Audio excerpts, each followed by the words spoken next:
అటువంటి సిచ్యువేషన్లో కూడా ఎక్కడ కూడా కదలలేదు. ఒక చిన్న 6 అడుగుల దూరం అని చూపించి గోడని కూల్చడానికి వందలాది మంది పోలీసులు మీ ఇంటి చుట్టుపక్కల పెట్టినా, సార్ ఎక్కడికైనా వెళ్ళండి, జైల్లో పెడితే మళ్ళీ ఇబ్బందులు పడతారేమో అంటే, వస్తే అరెస్ట్ చేయని అమ్మా, ఏం చేస్తారు మహా అయితే, చచ్చేటప్పుడు కూడా అదే జెండాతో చచ్చిపోతాను తప్పించి ఏ రోజు కూడా జెండా మార్చకుండా నేను నిలబడతాను, అది నా రాజకీయ నైజం అని గర్వంగా చెప్పిన వ్యక్తి మా అయ్యన్న పాత్రుడు గారు. అటువంటి వ్యక్తి ఈరోజు సభా స్పీకర్ స్థానంలో ఉండటం నిజంగా మా అదృష్టంగా నేను భావిస్తున్నా. అదేవిధంగా ఈరోజు ఏదైతే ఇందాక మన నాయకులందరూ కూడా చెప్పున్నారు, లాస్ట్ 5 సంవత్సరాల్లో పరిస్థితి ఎలా ఉందంటే, ఇంకొక విషయం ఇక్కడ చెప్పాలి సార్. ఎందుకనంటే ఈరోజు ఒక బీసీ నాయకుడిని, ఒక 40 సంవత్సరాల సుదీర్ఘ అనుభవం రాజకీయ అనుభవం ఉన్న ఒక నాయకుడిని సరైన పొజిషన్లో సరైన మనిషిని సరైన పొజిషన్లో కూర్చోబెట్టేటప్పుడు ప్రతిపక్ష హోదాలో ఉన్నవారు, ప్రతిపక్ష హోదా కూడా కాదు, మినిమం మా పార్టీ ఎమ్మెల్యేలు ఇక్కడికి వచ్చి పార్టీ సభ్యుల కింద మిమ్మల్ని కూర్చోబెట్టడం ఒక సంప్రదాయం.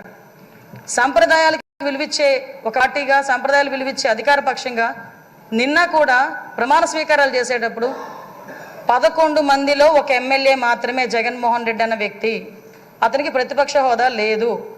అలాంటి వ్యక్తిని కూడా సీరియల్ ప్రకారమో ఆల్ఫాబెట్ ప్రకారమో పిలవకుండా ఒక గౌరవ మాజీ ముఖ్యమంత్రి అన్న ఒక హోదాలో మనం పిలిపించి మినిస్టర్స్ తర్వాత అతను ప్రమాణ స్వీకారం చేసే అవకాశం ఇచ్చాం.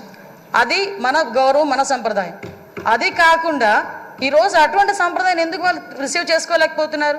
ఈరోజు ఒక బీసీ నాయకుడు, ఆయన రాకపోతే పోయాడు, ఆయన పులివెందులు వెళ్తాడు, ఎక్కడికి వెళ్తాడు, మిగతా సభ్యులను కూడా పిలిపించి కూర్చోబెట్టి మిమ్మల్ని ఆ స్థానంలో కూర్చోబెట్టని పిలిపించుంటే ఎంత గౌరవంగా ఉండేది.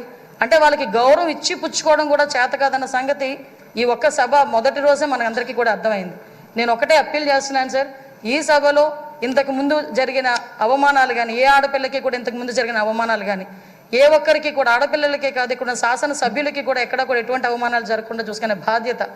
ఎందుకంటే నాయకుడిగా 40 సంవత్సరాల సుదీర్ఘ అనుభవం చంద్రబాబు నాయుడు గారి కంట కన్నీరు చూసింది ఈ అసెంబ్లీని.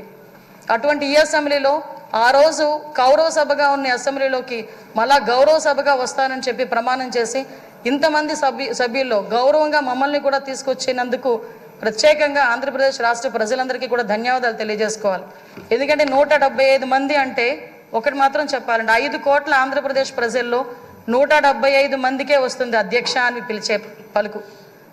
ఒకే ఒకరికి వస్తుంది అధ్యక్ష అని పిలిపించుకునే ఒక వర్డ్. అది మీరవ్వటం నిజంగా మా అదృష్టం, ఉత్తరాంధ్ర ప్రజలు చేసుకున్న అదృష్టంగా నేను భావిస్తున్నా.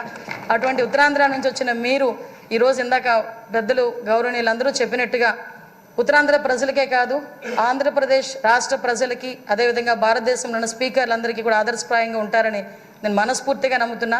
మీకు ఆ బ్యాలెన్సింగ్ ఉంది సార్. చాలామంది ఏమనుకుంటారంటే మనం స్పీడ్ అవుతామేమో అనుకుంటారు, కానీ మీకు ఆ బ్యాలెన్సింగ్ ఉందన్న సంగతి నాకు తెలుసు.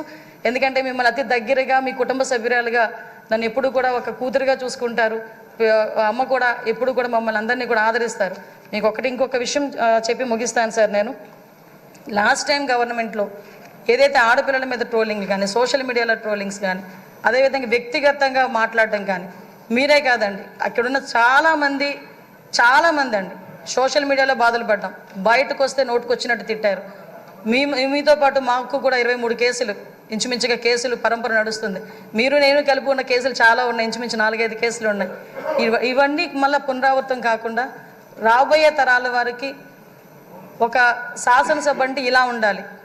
లాస్ట్ 5 years చాలామంది నాతో చెప్పారు, మేము పిల్లలతో కూర్చొని శాసనసభ చూడలేకపోతున్నాం. ఇంతకుముందు స్కూల్ పిల్లల్ని తీసుకొచ్చి గ్యాలరీలో కూర్చోబెట్టి శాసనసభ అంటే ఇలా జరుగుతుందని చూపించేవారు.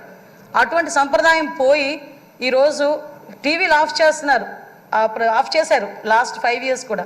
అలా కాకుండా అందరూ కూడా శాసనసభను వీక్షించి జరిగే చట్టాలని కూడా వాళ్ళందరూ కూడా పాలు పంచుకునే అవకాశం కూడా మనందరం కూడా కలిగజేయాలని, దానికే మీరు సూటబుల్ వ్యక్తిగా మేము అనుకుంటూ మీకు మరొకసారి ఉత్తరాంధ్ర తరపున, పాయకరావుపేట నియోజకవర్గం తరపున ధన్యవాదాలు, అభినందనలు తెలియజేసుకుంటున్నాను సార్. Thank you. సభ్యులందరికీ మనమండి. చాలామంది సభ్యులు మాట్లాడడానికి నేమ్స్ పంపించారు.